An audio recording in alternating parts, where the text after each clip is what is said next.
We are going to explain about the motion along a straight line. इसमें हम बात करेंगे डिस्टेंस की और डिस्प्लेसमेंट की, लेकिन ये हम टेक्स्ट बुक से ना रीड करके एक शॉर्ट नोट से जो है हम वो वहाँ से करेंगे. ठीक है, is that clear? So let's start doing the topics.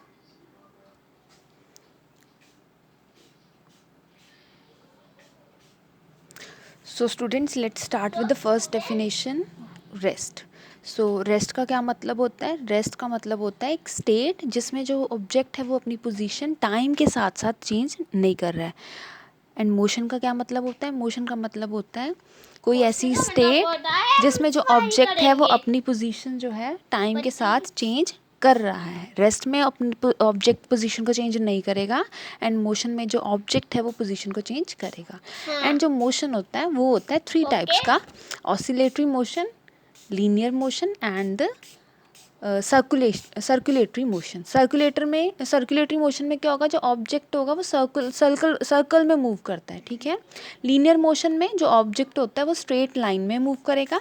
And oscillatory या वाइब्रेटरी मोशन में जो ऑब्जेक्ट है टू एंड फ्रो मूव करेगा, मतलब अपने मीन पॉइंट से जितना इस तरफ जाएगा उतना ही उस तरफ जाएगा. जैसे आप किसी थ्रेड के साथ पीस ऑफ स्टोन को टाई कर दीजिए, बांध दीजिए और उसको, और एक सिरे से थ्रेड को पकड़ लिए और जो वो स्टोन है अब वो कुछ इस तरह से मूव करेगा. तो इस तरह के मोशन को बोलते हैं ऑसिलेटरी या वाइब्रेटरी मोशन. सर्कुलर मोशन कैसा होगा कि जैसे जो है हमारा अर्थ जो है, हमारी अर्थ जो है, प्लैनेट्स जो अराउंड घूमते हैं सन के, ठीक है, उस तरह के मोशन को क्या बोलते थे? Circulatory motion. And linear motion simple है, जैसे कि ऑब्जेक्ट जो है स्ट्रेट पाथ पे जा रहा है. क्लियर? एंड नेक्स्ट अब हमारे पास 2 टर्म्स आती हैं, scalar quantity and vector quantity. अब स्केलर क्वांटिटी क्या होती है? वो वाली क्वांटिटी जिसमें जो किसी चीज़ का मैग्नीट्यूड है बट डायरेक्शन नहीं है. मैग्नीट्यूड का मतलब यहाँ पे है कि हम उस क्वांटिटी को नंबर्स के हेल्प से रिप्रेजेंट कर सकते हैं. जैसे डिस्टेंस को हम बता सकते हैं कि हमने इतना डिस्टेंस कवर करा. ठीक है. स्पीड में भी हम नंबर्स की हेल्प लेते हैं. तो जिन चीज़ों में हम नंबर की हेल्प से किसी चीज़ को बता पाते हैं उनको बोलते हैं मैग्नीट्यूड. ठीक है. एंड वेक्टर क्वांटिटी क्या होती है? जिसमें वो क्वांटिटी जिसमें हम मैग्नीट्यूड भी लेते हैं, मतलब नंबर्स भी लेते हैं और डायरेक्शन भी बताते हैं. ठीक है. अब थोड़ी सी मैं इसमें आपको बताती हूँ कि जो फोर्स होती है वो होती है वेक्टर क्वांटिटी. अब कैसे फोर्स वेक्टर क्वांटिटी होगी? जैसे अगर आपने अपने अलमीरा का दरवाज़ा खोलना है, ठीक है, अब दरवाज़ा खोलने के लिए डायरेक्शन फिक्स है, आप उसको बाहर की तरफ ओपन करेंगे तभी अलमीरा का डोर ओपन होगा, अदरवाइज़ होगा नहीं. ठीक है. तो डायरेक्शन आ गई ना, तो इसीलिए फोर्स लगाया. पुश और पुल क्या होता है? फोर्स होता है. तो आपने पुल करा दरवाजे को अपनी तरफ, फोर्स लगाया, और ये फोर्स अब क्या हो गई? Vector quantity. ठीक है. जिसमें आप डायरेक्शन जो है वो मैटर करती है मैग्नीट्यूड के साथ साथ. अब लेते हैं मास बताइए मेरे को, ये वेक्टर क्वांटिटी होगा या स्केलर क्वांटिटी होगा? जो मास होगा वो होगा स्केलर क्वांटिटी. क्यों? क्योंकि जब भी आप अपना मास कैलकुलेट कर रहे हैं, किसी चीज़ का मास कैलकुलेट कर रहे हैं, तो आप क्या करेंगे? आप अपना मास जो है वो बैठ के कैलकुलेट कीजिए तब भी उतना आएगा, खड़े होके कर लीजिए तब भी उतना आएगा, लेट के करेंगे तब भी उतना आएगा. तो डायरेक्शन मैटर नहीं ना कर रही. तो जिसमें डायरेक्शन मैटर कर रही है वो हो गया वेक्टर क्वांटिटी, और जिसमें डायरेक्शन मैटर नहीं कर रही वो हो गया स्केलर क्वांटिटी. अब बच्चों नेक्स्ट हम देखेंगे डिस्टेंस और डिस्प्लेसमेंट क्या होता है. डिस्टेंस में जैसे कि आप ये डायग्राम देख रहे हैं, ए पॉइंट है, बी पॉइंट है, actual path travelled by an object, shortest path between the initial and final position.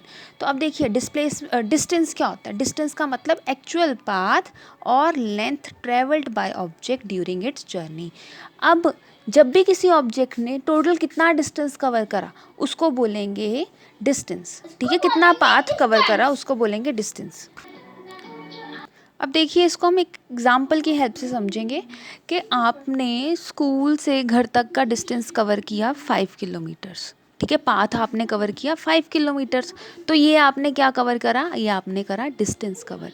Distance को कैलकुलेट करने के लिए ना आपको एक रेफरेंस पॉइंट के बारे में पता होना चाहिए. रेफरेंस पॉइंट वो पॉइंट होता है जिससे आप मेजरमेंट को स्टार्ट करेंगे. ठीक है. अगर आपके पास रेफरेंस पॉइंट ही नहीं होगा तो आप कैसे पता कर सकते हैं कि आपने कितना डिस्टेंस ट्रैवल किया? जैसे आप बोलेंगे कि मैं अमृतसर तक मैंने डिस्टेंस कवर किया, लेकिन भाई आपने स्टार्ट कहाँ से किया? क्या आपने चौगावा से स्टार्ट किया? क्या आपने कहाँ से स्टार्ट किया?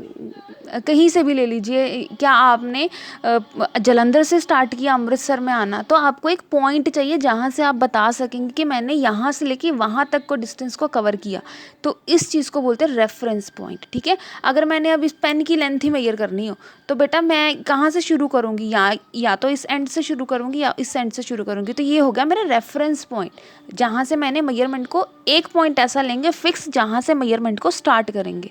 ठीक है, उसको बोलते हैं रेफरेंस पॉइंट।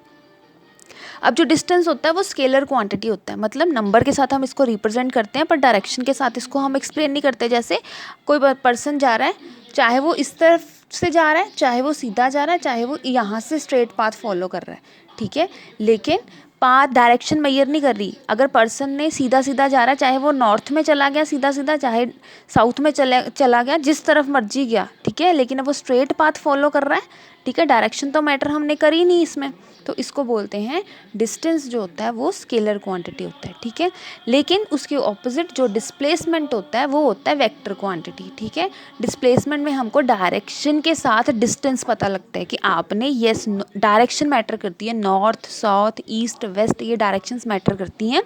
ठीक है, और साथ साथ में क्या आता है मैग्नीट्यूड आता है। ठीक है, तभी हम बोलते हैं कि जो डिस्प्लेसमेंट होता है वो वेक्टर क्वांटिटी है, मतलब मैग्नीट्यूड भी है इसका और क्या है इसकी डायरेक्शन भी है। अब देखिए, Ramesh travelled 65 kilometre south west from clock tower.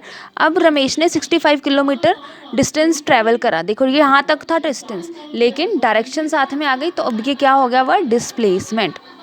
यहाँ पे बहुत एक इम्पॉर्टेंट बात है कि ये ना इनिशियल और फाइनल पोजीशन पे भी मैटर करता है। जैसे डिस्प्लेसमेंट ज़ीरो हो जाएगी जब कोई पॉइंट ए से स्टार्ट करा, जैसे आप एक सर्कल में घूम रहे हैं तो आप क्या बोलेंगे, यहाँ से स्टार्ट किया आपने सर्कल में मूव करना और आ गए यहाँ पर, दोबारा से जहाँ से स्टार्ट किया वहाँ पे आ गए, इसका मतलब आपने डिस्प्लेसमेंट क्या कर दी, ज़ीरो। डिस्प्लेसमेंट ज़ीरो हो जाएगी जब इनिशियल एंड फाइनल पोजीशन जो हो जाएगी वो सेम हो जाएगी। या ऑब्जेक्ट अगर सर्कल में मूव करेगा तो उसने डिस्टेंस कवर किया है, हाँ, क्योंकि पाथ तो कवर उसने किया ही है, लेकिन जो उसकी डिस्प्लेसमेंट है वो ज़ीरो हो जाएगी। इस पॉइंट को समझना बहुत ज़रूरी है कि जो डिस्प्लेसमेंट होती है वो होती है ज़ीरो, कब, जब कोई ऑब्जेक्ट जो होता है वो सर्कल में मूव करता है, लेकिन उसने पाथ कवर किया है तो डिस्टेंस होगा, लेकिन जो डिस्प्लेसमेंट होगी वो होगी ज़ीरो। अब हम डिफरेंस करेंगे डिस्टेंस और डिस्प्लेसमेंट में, जो कि बहुत इजी है। डिस्टेंस क्या होता है, एक्चुअल पाथ ट्रेवल्ड, कितना किसी ने पाथ कवर किया उसको डिस्टेंस बोलते हैं। और डिस्प्लेसमेंट क्या होती है, shortest path travelled with direction. अगर आप ये लाइन यहाँ पे लिख देंगे और साथ में लिख देंगे ना विद डायरेक्शन, तो वो डिस्प्लेसमेंट हो जाएगा। अब डिस्टेंस क्या होता है, स्केलर क्वांटिटी होता है, और डिस्प्लेसमेंट क्या होता है, वेक्टर क्वांटिटी होता है। अब जो डिस्टेंस होता है वो हमेशा जो होता है पॉजिटिव होता है, ज़ीरो और नेगेटिव नहीं हो सकता, लेकिन जो डिस्प्लेसमेंट होती है वो पॉजिटिव भी हो सकती है, ज़ीरो भी हो सकती है, इस केस में हमने देखा है, और येस वो नेगेटिव भी हो सकती है। ठीक है बेटा, नेक्स्ट वीडियो में हम NCERT जो क्वेश्चन आंसर्स आते हैं पेज नंबर 100 पे, हम उसको सॉल्व करेंगे। Thank you.